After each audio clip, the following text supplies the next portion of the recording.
travail, du dialogue social et des relations avec les institutions, Monsieur le ministre d'État, directeur de cabinet, Mesdames et Messieurs les ministres, Madame la Présidente du Haut Conseil du dialogue social, Messieurs les Présidents des organisations d'employeurs, Mesdames, Messieurs les secrétaires généraux des centrales syndicales des travailleurs, Mesdames et Messieurs, je me réjouis de vous retrouver à l'occasion de la fête internationale du travail, après une année de pause due à la pandémie Covid-19 qui continue, hélas, de bouleverser notre quotidien. En effet, l'année dernière, dans un bel élan de solidarité et de patriotisme, vous aviez gracieusement renoncé à la traditionnelle remise des cahiers de doléances, étape symbolique de la fête annuelle des travailleurs. C'est une formidable leçon de civisme que le mouvement syndical a ainsi donnée devant la nation. Je tiens donc, devant la nation, à vous remercier, à saluer et magnifier ce geste d'une grande élégance citoyenne. Vous avez ainsi montré, s'il en était besoin, que les travailleurs font corps et âme avec la société,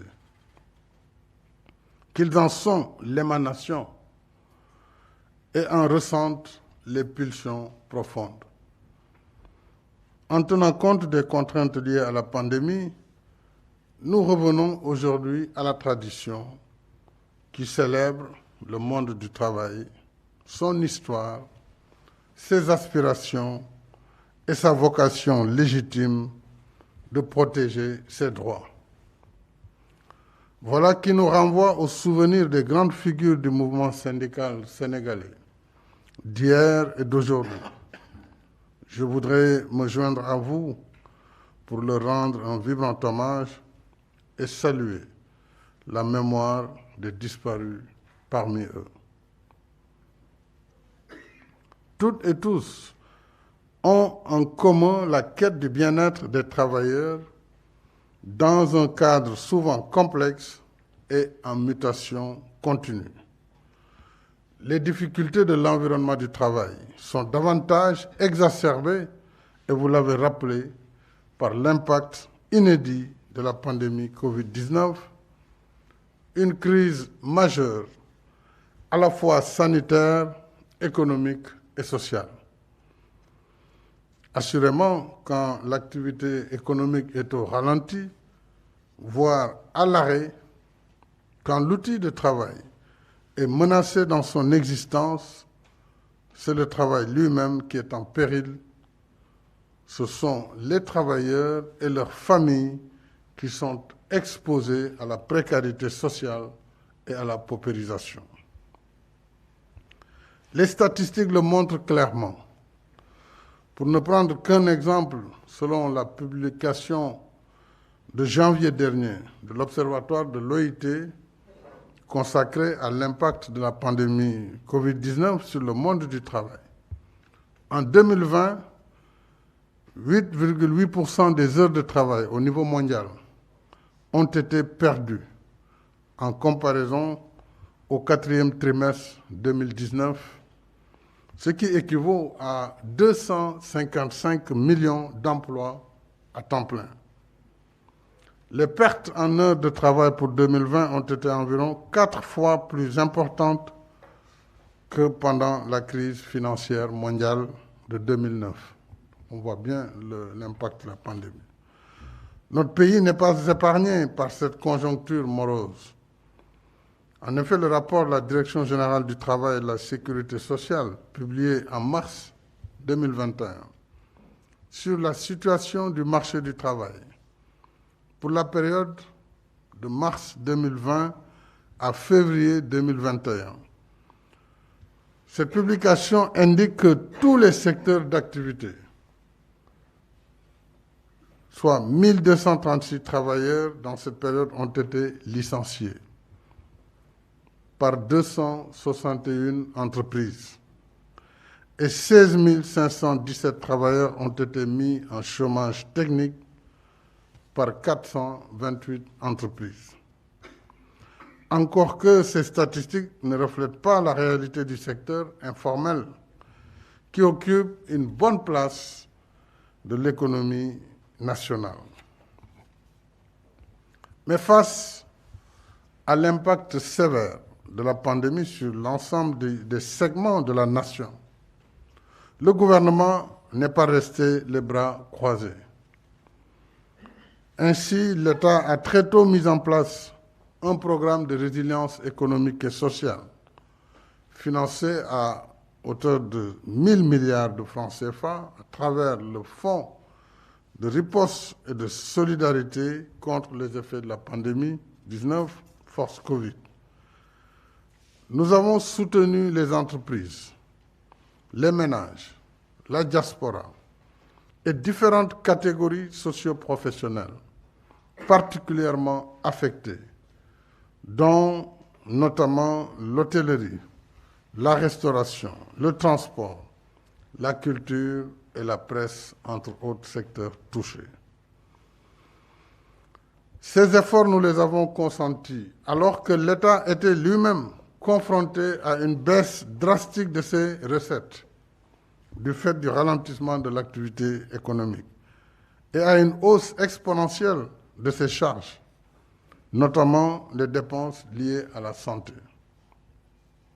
En outre, j'ai tenu à assurer la protection particulière du travail et des travailleurs contre les effets de cette pandémie qui rend l'emploi encore plus précaire. Ainsi, dans le cadre de la loi d'habilitation adoptée en mars 2020, j'ai pris l'ordonnance numéro 001-2020 du 8 avril 2020 aménageant des mesures dérogatoires au licenciement et au chômage technique pour maintenir autant que possible les emplois pendant une durée de 3 mois et garantir une rémunération aux travailleurs en chômage technique. Je tiens à saluer ici la contribution des partenaires sociaux, employeurs et employés confondus, à la mise en œuvre de l'ordonnance du 8 avril 2020 qui nous a permis de préserver des emplois et de limiter les pertes du pouvoir d'achat des travailleurs dans un contexte économique particulièrement difficile. C'est dans le même esprit que j'avais engagé le gouvernement en décembre dernier à initier un projet de pacte de stabilité sociale et de relance des secteurs du tourisme et des transports aériens. Et je me réjouis aujourd'hui de la signature de ce pacte le 20 avril dernier. À ce titre, l'État a déjà dégagé une enveloppe de 50 milliards de francs CFA pour soutenir la résilience et la relance des entreprises touristiques et 25 milliards pour appuyer les transports aériens. En réalité, nous sommes à 45 milliards pour les transports aériens.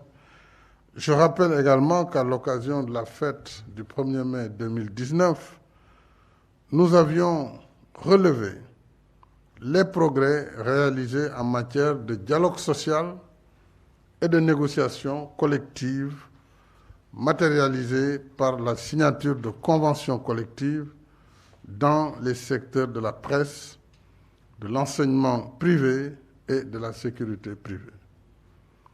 Depuis lors, et je m'en réjouis, d'autres instruments conventionnels tout aussi importants ont été signés, notamment la convention collective du secteur du pétrole et du gaz, le 2 août 2019,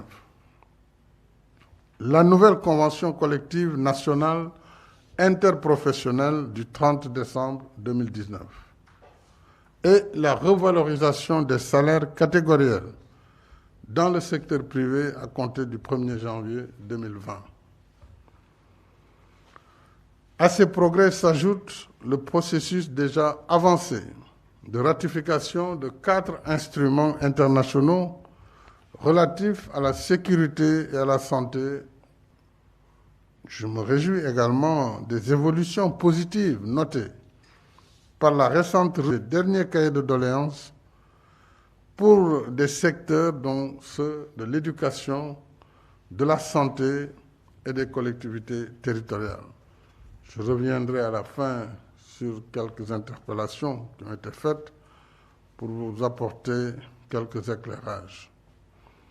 Alors je félicite tous les partenaires sociaux, les services de l'État, le ministre du Travail à la tête, et le Haut Conseil du dialogue social, dont j'ai reçu le rapport 2017-2019 hier. Je félicite donc tout ce monde pour la contribution à la réalisation de ces acquis fermement indispensables de la stabilité du climat social. Mesdames et messieurs, toutes ces synergies positives signifient qu'entre l'État, l'entreprise et les travailleurs, les intérêts et les rapports ne doivent pas être toujours considérés comme divergents, voire conflictuels. Ils sont aussi complémentaires et solidaires.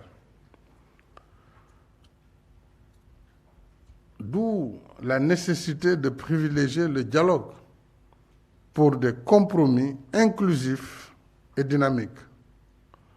C'est la meilleure façon d'assurer le progrès économique et la protection sociale. L'un et l'autre vont de pair. Nous avons tous, État, patronat et travailleurs, la responsabilité commune de poursuivre le dialogue et faire toujours plus et mieux afin de promouvoir le travail décent et la justice sociale pour tous. Le gouvernement y reste entièrement disposé. Soyez donc assurés que, pour ma part, le social restera toujours au cœur de mes priorités, parce que vos préoccupations sont aussi les miennes.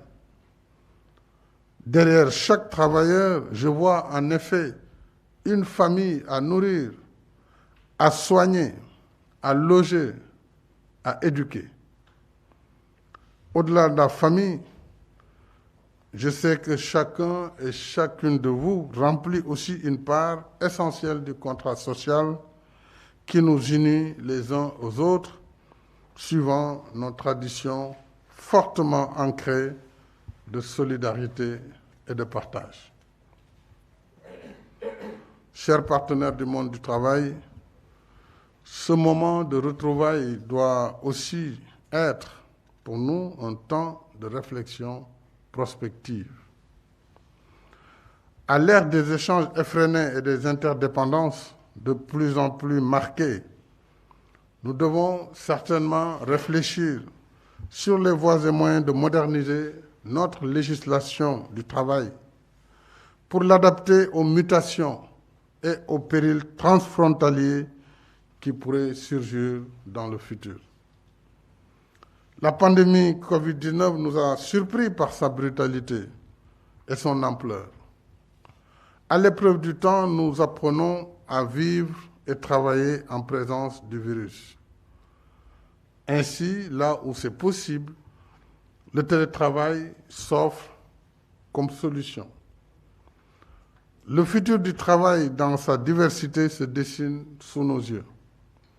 Voilà pourquoi nous devons anticiper, faire preuve d'ingéniosité, repenser notre formation professionnelle et technique et notre rapport au travail pour nous préparer aux aléas du futur. Sous cet angle, je vais revenir également sur certaines doléances. Ce défi nous interpelle tous, État, employeurs et employés, parce qu'il s'agit en définitive de rendre notre pays plus performant et moins vulnérable aux convulsions extérieures. Mesdames et messieurs, en ce jour marquant la fête du travail, j'ai une pensée spéciale pour celles et ceux qui en cherchent, en particulier les jeunes. La problématique de l'emploi et de l'employabilité des jeunes est au cœur des tâches permanentes que j'ai assignées au gouvernement. C'est la raison pour laquelle j'ai créé le Conseil national pour l'insertion et l'emploi des jeunes. Cela a été créé depuis le mois de janvier 2021. J'ai voulu par là fédérer dans un cadre unique toutes les politiques publiques en matière d'emploi et d'employabilité pour qu'elles soient mieux harmonisées et plus efficaces. Le programme d'urgence pour l'emploi et l'insertion économique des jeunes, Xëyu Ndaw ñi, issu du Conseil présidentiel du 22 avril dernier, va dans le même sens.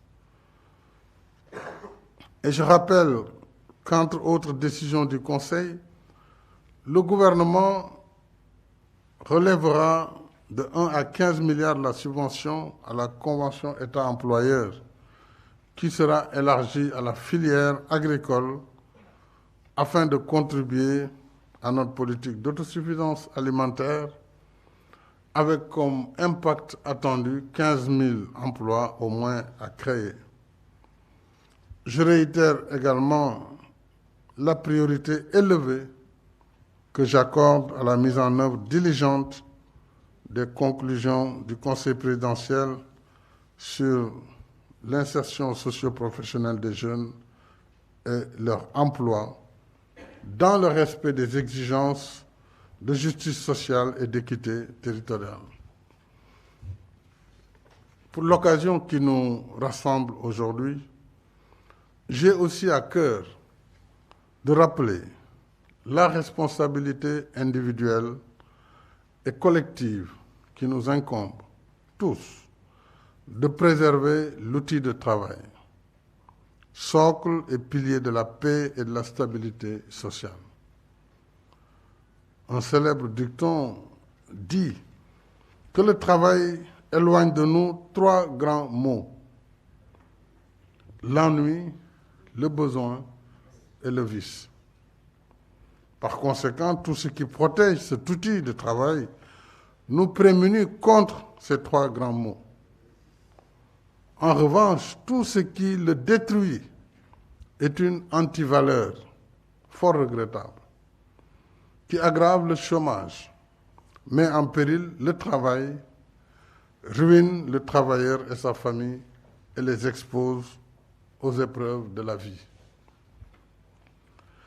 Détruire ou fragiliser l'outil de travail sous quelque forme que ce soit n'est pas acceptable, parce que c'est porter atteinte aux moyens d'existence du travailleur et le réduire à l'inactivité.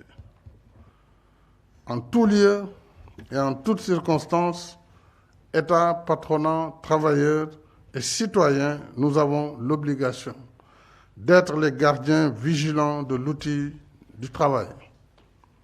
C'est une exigence citoyenne, une responsabilité sociétale et une attitude de bon sens.